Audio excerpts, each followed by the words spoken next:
If you are in a permanent state of stress and anxiety and risking burnout while building your business, this video may very well change your life. Hey, I'm Castillo, founder of Selfmastered. We're a high-performance training company that helps entrepreneurs scale their businesses by solving their silent bottleneck, their own performance. We transform the unproductive, overwhelmed, and focused entrepreneurs into laser-focused business athletes that can achieve in one day what they previously achieved in 1 week. Hello friends, today I want to talk about how to go from stress and anxious to zen-like when managing your business, because I believe this is one of the single most important things you can learn if you want to be successful in business. Because if you look at the science, entrepreneurs are way more likely to suffer from mental health problems than the average knowledge work. In fact, entrepreneurs are twice more likely to suffer from depression, 50% more likely to suffer from general mental health problems, 6 times more likely to suffer from ADHD, and 3 times more likely to suffer from addiction. So how is this possible? How do entrepreneurs seem to be touched by fire? Well, essentially, it all boils down to mismanagement of energetic potential. In other words, most of them don't know how to manage stress in their journey. Because building a startup is very hard, or a business going from 0 to 1 against difficult odds is hard, especially if you take responsibility, you raise money, or you hire employees. It is not easy to remain calm and collected when everything is stacked against you. So if you do not learn how to manage stress, you will surely end up burning out. Now, before we share what is the framework that I use and that we teach to help others lower their stress level, remind yourself that stress is not inherently bad. In fact, stress is the key to growth. Every time that we are subjected to stress, the body mobilizes an army of biochemicals that essentially strengthens the area of the body of your mind that you have submitted to stress. So you need to be working under conditions of stress, but conditions of acute stress, never long-term stress. If you do not remove the stress from the system, if you're constantly operating with a cortisol, which is a stress hormone, on the high level, your body eventually breaks down and you become paralyzed because you cannot perform if you do not remove that stress. So long-term stress eventually leads to mental health problems, which is what we just shared. So how to do this? How to make sure that stress, anxiety, and eventually burnout do not become part of your daily life, even if you're doing something very hard, which is building a business for the long term and having employees and having all sort of stakeholders that depend on you.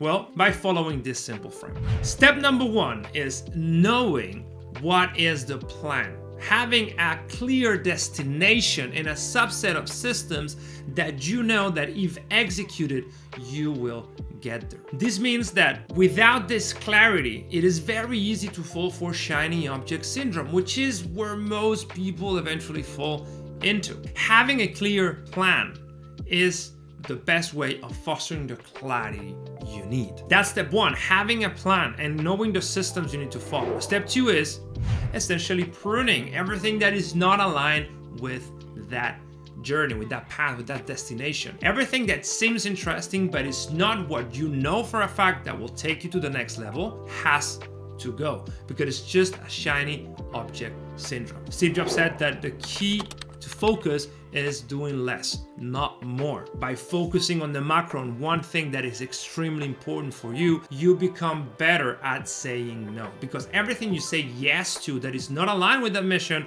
will create stress, and you will become anxious if you're not able to do the work.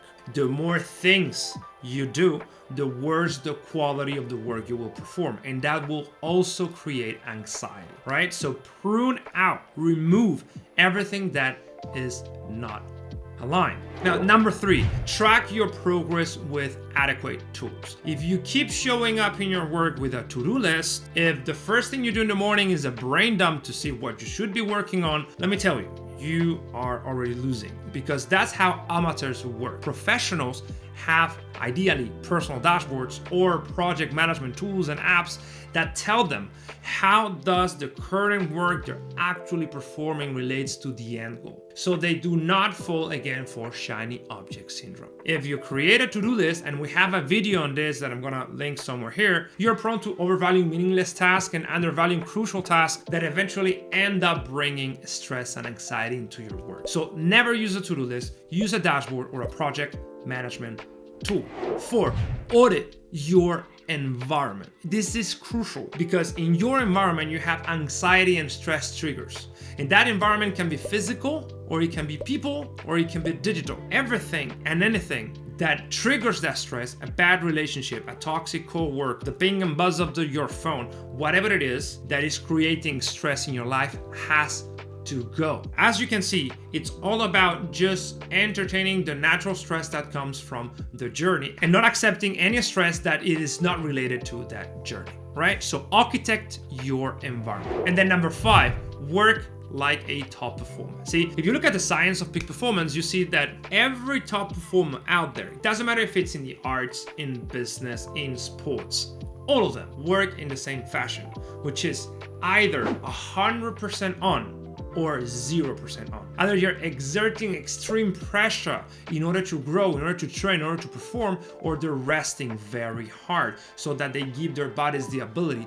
to recover. And this is very important because it gives you 2 benefits. The first benefit is that it allows you to do higher quality work. If you're working with 100% intensity, meaning that you're not context switching, you're not checking your cell phone, you're not entertaining bullshit, you're essentially doing what you need to be doing with extreme focus and intensity, the quality of your work will naturally go up. So you will need less hours to achieve your goals, which leads me to number 2. You reduce your workday, because when you institute rest and recovery periods within your week, you naturally become more adept at performance, right? So work as a top performer. Step number 6 is master your big 5. And this is crucial because even if you have the perfect plan, even if you use the perfect tools, even if you're absolutely ruthless in pruning out and trimming away everything that doesn't help you reach your goals, even if you know how to work as a top performer, you will not get very far if you do not take care of yourself. And mastering the big 5 is crucial to be able to achieve and, more importantly, sustain peak performance in business. And the big 5 is, you guessed it, sleep, nutrition, movement, breathing, and meditation. Focus on having the perfect sleep hygiene, and ideally buy an Oura Ring or whatever tracker you prefer to see how consistent is the quality of your sleep. Go to a nutritionist and get food that fosters your performance. Hire a trainer or start training in a way that you get more energy every day. Institute a meditation practice so you are able to train your brain and for focus, and learn how to breathe so you can maximize your ability to calm your nervous system. All of these things is what we teach our clients so they can become crazy effective on their day-to-day. These are the 6 steps that I suggest you do to go from anxious and stressed out to Zen in your business. But even if I know this, even if we train people into this, oftentimes you slip. And that's what happened to me 3 or 4 months ago. And now I'm going to share why did I ended up totally stressed out and anxious, and more importantly, what I did it to get out of it. But before we share that, remember to like, subscribe, and hit the bell, because this video needs to get out to more stressed out entrepreneurs so they can create the change they need in your life in order to remain calm and achieve that Zen-like status. So share it. So 3 or 4 months ago, one of our most valued members of the team, Yannick, who used to be a client before and was in charge of growth marketing, had to take a step back and go back to a family business that he had, right? So he couldn't stay for us for a few months. And I decided that instead of hiring someone else, I needed to learn what he was doing. I needed to step up and keep honing my marketing skills. The problem is that I was involved in a lot of other work, so I essentially doubled my workload all of a sudden. And as you also remember, 6 months ago, I published a video about what my 2022 was going to look like in terms of my sports achievements. I wanted to run a 10K, half marathon, run a marathon, run an Ironman, and climb one of the 7 tallest peaks in the world, either Kilimanjaro or Elbrus. So by the time Yannick left, I had doubled my workload. And I had also been running a couple of half marathon, Alicante and Madrid, and I was about to run a full marathon in Ibiza. But I also started training for the Ironman, which I was supposedly going to do in August in Estonia. And now about that same time, one of our clients came, Francisco Hernandez from Energy.ai, and pitched me on this idea of climbing one of the tallest peaks in the Himalayas, Lhotse, right next to Everest, next year in May 2023. And I love climbing, so I said yes. So all of a sudden, a couple of weeks, I went from having a normal work and just training for a marathon to training for a marathon and an Ironman, and also going climbing with Francisco to the Pyrenees. And we climb in Monte Perdido, which is one of the most famous peaks here in Spain, in winter conditions, which was fantastic, but I wasn't ready. So I injured myself, couldn't work properly for a couple of weeks, and essentially I was overloaded with cortisol. I was tackling a double workload, I was physically impaired from the climb, and I still had to keep running and training and swimming and going biking for the Ironman. It was just too much stress, too much unnecessary stress, and I eventually collapsed. So it can happen to anyone.